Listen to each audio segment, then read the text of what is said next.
This video will give you some tips on getting started in particle fleet emergence. I'm not going to teach you the basics, but I will explain how I approach economy and combat in the game, as well as a bunch of tips I've learned through playing. You can watch the whole video, or click on a subject to jump to it.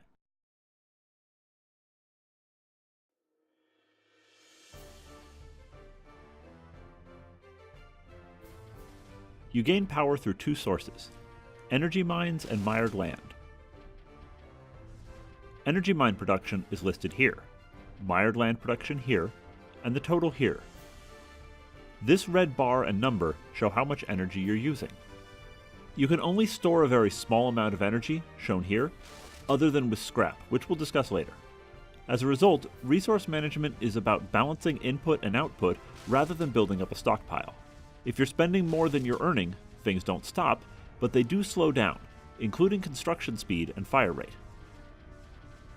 Things that expend energy include constructing ships and omnis, powering omni mire factories, powering ship weapons, shields, and lathes, repairing damaged ship sections. Ship engines and particle grabbers do not consume power. Also remember energy range. Ship systems do have a small capacitor, so they do stay powered for a short time when out of energy range, but a ship that is out of energy range can't recharge its systems or repair damage. To be in energy range, only a ship's command module, this white and blue one, must be within the marker. Especially at the beginning of a mission, it can be difficult to keep energy balanced. Limit ship construction. Building 3 ships at the same time and having an energy deficit takes at best just as long or longer as building all 3 ships separately and keeping energy balanced. It also means your constructed ships and omnis aren't firing as fast, and you get all 3 ships at the end of this time rather than 1 ship at a time throughout the process. Turn off ship systems. You can deactivate the weapons and tools on a ship by type. You can also make them only target specific things. I'll cover which are the best to deactivate and why in the tips later. Put amp gems in the right techs. Mine and land production increase are obvious. Less obvious is omni reactors. Filling up an omni's mire storage eats a ton of energy, and an amp gem here can greatly reduce that power drain. If you have scrap, this changes things. Scrap is one-time use only. It's good for ship construction, which is a one-time expenditure, but not good for maintaining an assault where the power will be constantly drained. This means it's best to spend your scrap at the beginning of a mission when power is tight in order to build up your fleet, rather than save it for later.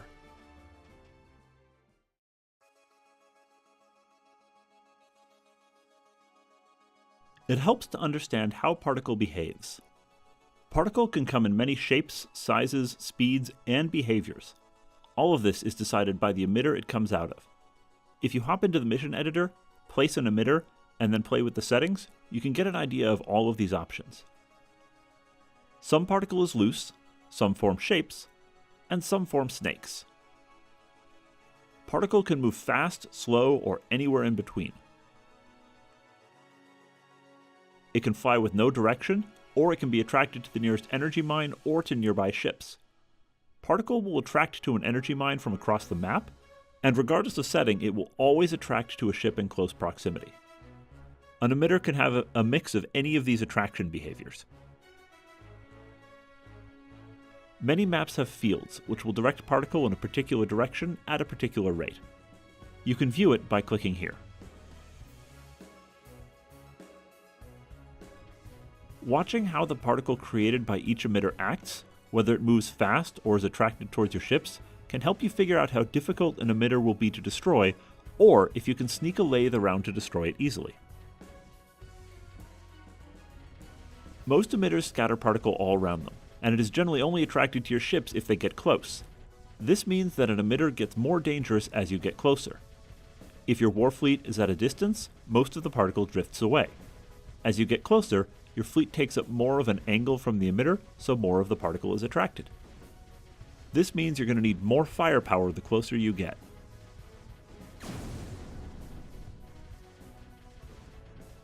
Emitters can recall their particle. There's a setting called recall range, which I'm pretty sure controls this. If you bring ships within range, any particle from that emitter will come back to fight you. This means an increase in particles per second, and when you destroy the particle, a bunch more spawning on your head. Which means killing such an emitter quickly is important.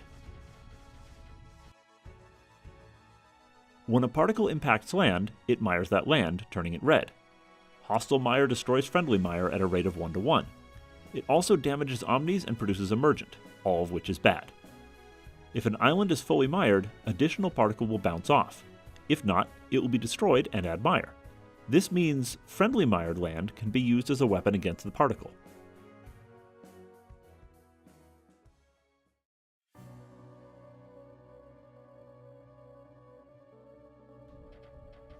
Combat in Particle Fleet is about territory control. Energy mines and mire are how you control territory. Emitters and mire are how the particle controls territory. That and filling it with deadly particle. Therefore, think of the game as taking and then securing territory. Divide the map into chunks. A chunk can be defined by the range of an energy mine, an emitter or grouping of emitters, or an island of land. Land makes a good border to a chunk because it provides a barrier to particle, especially when mired.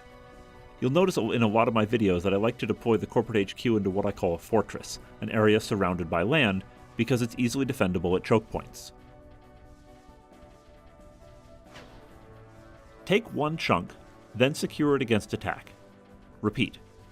Attacking only one chunk at a time means you can bring all your firepower to bear there, which is important to increase your DPS, as we'll talk about later. Minimize your fronts. You have a limited number of ships and omnis, so the greater area you have to defend, the less guns you can do it with. Therefore, attacking and securing this chunk first, which only faces the enemy on one side, is better than attacking and securing this chunk first, which faces the enemy on multiple sides. If the front you have to defend is the same front you're going to attack through, you greatly minimize your ship needs. Emitters have a maximum number of particles they can produce. They'll build up to a certain level at a certain rate and stop. This means as you destroy particle, it will produce more. Therefore, to destroy an emitter, your damage output must exceed its particle output.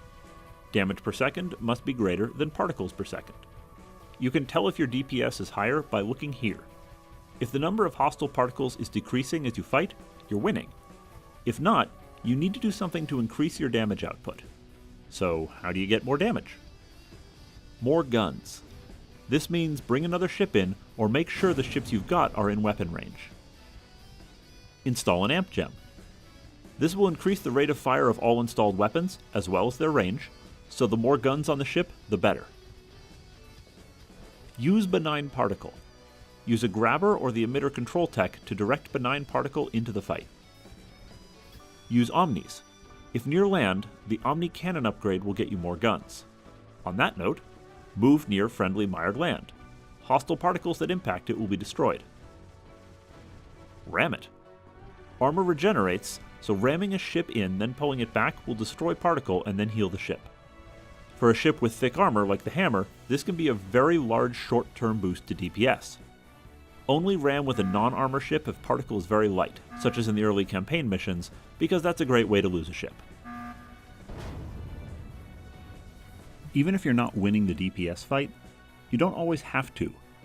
You just have to force the particle back far enough or hold it off long enough for you to lay the emitter.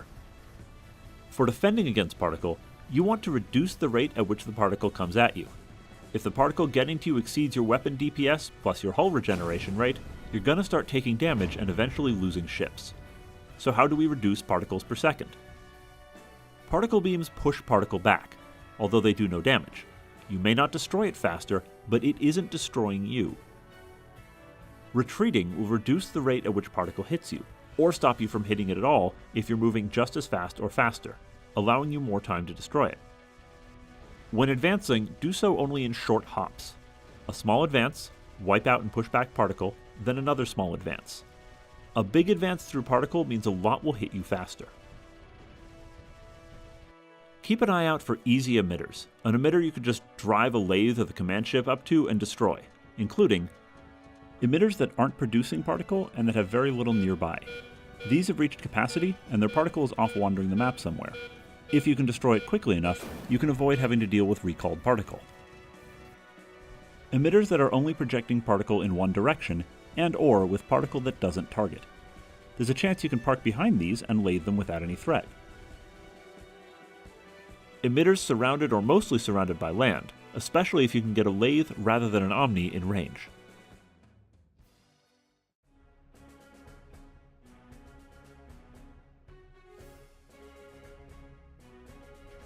Pause a lot.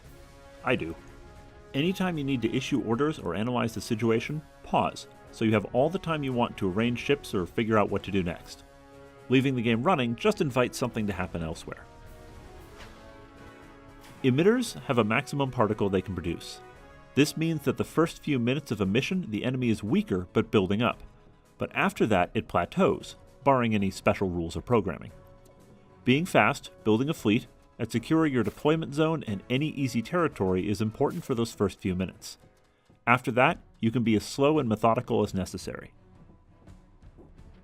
The HQ has reactors which can keep its systems powered outside of energy range. You can use this to ambush easy emitters or grab energy mines early in a mission. Just remember, it's also frail, and if it gets too damaged and warps out, that knocks out your whole power grid for 20 seconds until you can warp back in again. Grabbers don't use energy, so you can park them outside of energy range to control a friendly emitter or get a good relay point. Any other weapons on the grabber do need energy though, so watch they're not in hostile territory.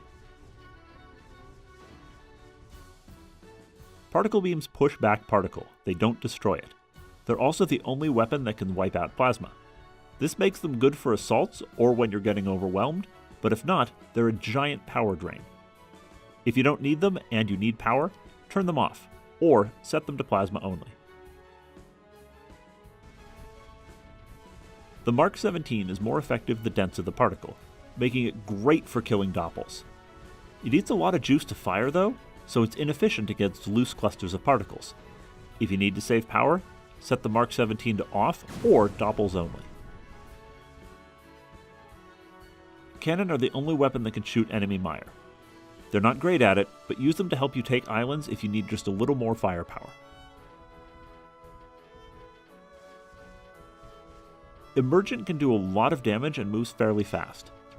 Missiles are best for destroying them, as they can destroy the Emergent before it gets close enough to be a threat. In the campaign, the Wolf is excellent for this. Tankers can put out as much energy as they want, but a ship can only receive so much energy at a time, which throttles the throughput. A tanker that is supplying ships faster than it can refuel will eventually run out of storage in an extended engagement. Consider using 2 overlapping tankers, or fall all ships back to recharge before going in again. Struck does a lot of damage to hull, but very little damage to armor. Lathes can destroy Struck, but do it fairly slowly. Therefore, ramming with an armor vessel is the best way to destroy Struck quickly. Ramming with anything else is a great way to lose your ship. You can select multiple ships or omnis by left-clicking on space and dragging a box over them. A group can't contain both, however, so if you drag a box over both, it will just select ships. You can also select all nearby omnis by double-clicking on one of them. Ships move fastest when their engines are pointed back. This makes a regular move the fastest way to get anywhere. Use strafe moves when in hostile territory to keep armor and weapons facing towards the enemy. Never leave amp gems unmounted. You can always release them later. An amp gem in a ship gets its full benefit immediately and provides a bonus to weapon range and rate of fire, also to energy range, as well as reduces damage taken. It takes 15 seconds to release, however. An amp gem in a tech takes 2 minutes to reach full power, but can be released instantly. Why not spend all amp gems on tech at the beginning of a mission, then pull them as necessary? Tech like mine and mired land energy increase are great at the beginning of a mission. Mine Struck, Mine Cannon, Omni Cannon are all great for defense at the start of a mission. Friendly Emergent can also be helpful for boosting your defenses early in a mission.